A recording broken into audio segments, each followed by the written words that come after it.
तामुलपुर दखरा एबसुनि बड'लेण्ड सकनि फोथाराव सानथामनि हाबाफारिजों खुंनाय सनाथि मायथाइ फोरबो आरो खुंगा 34थि बोसोरसालिया जुथुमा खुंनाया दिनै जोबनानै थाङो।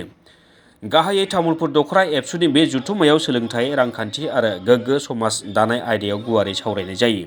जुथुमानि दिनै जोबथा साननि गेवलां मेलखौ सामलायो तामुलपुर दखरा एबसुनि आफादगिरि अजित बर'आ।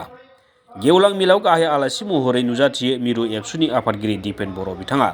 लोगोसे नुजाथिबावदोंमोन बाक्सा जिल्ला एबसुनि आफादगिरि उमेश दैमारी, बिटिसिनि बारग' इएम देबेन बर'जों लोगोसे गोबां मानगोनां सुबुंफोरा। मख'जाथावदि साबसिन फोरोंगिरिनि बान्था मोननाय बिनन्द स्वर्गियारि बिथाङाबो थांखिजानाय आलासि महरै नुजाथिदोंमोन। गेवलां मेलाव गाहाय आलासि महरै नुजाथिना दिपेन बर' बिथाङा ओरैबायदि बिबुंथि लाखियो।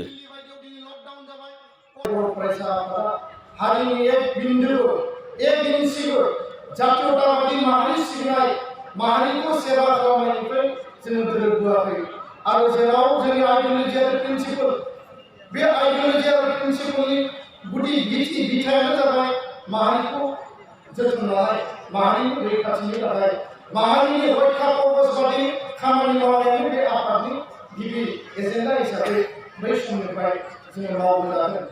गोखा गोखै सान्दुं अखा गुदुं गुसुखौ नेवसिनानै बोजबनानै दिनै आवगायबोआमोन बर' हारिया बेबायदि गोजोननि थासारिनि गेजेरजों राजनितिक अधिकार बिएसि बिटिसि आरो बिटिआर मोनथाम जि गोरोबथा बे गोरोबथाखौ मोननायनि पर्यायाव जों मालाबा थानाय नङामोन।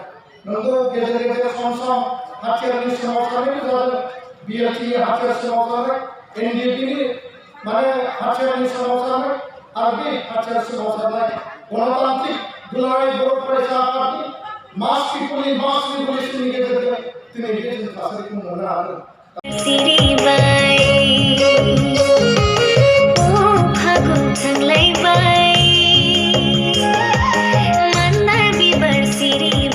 मायथाइ बोसोर फालिनानै जोङो मोनफ्रोमबो गामियाव जोंनि हाबाफारिफोरखौ जोङो लांनो नाजागोन। बर' गामियाव जों जेसेबांखिनि हाबाफारि लानो गोनां दङ सोलोंथाइनि बिथिङाव, जोंनि लाइमोनफोरनि जौगानायनि बिथिङाव, जोंनि गामि एबा समाज फोसाबनायनि बिथिङाव, जोंनि जि हा हुनि मोन्थाय बा गुबुन गुबुन जोंनि जिखिनि जेंना जेंसिफोर लानानै जोङो रायजो राजानि खाथियाव जोङो सावरायहैगोन।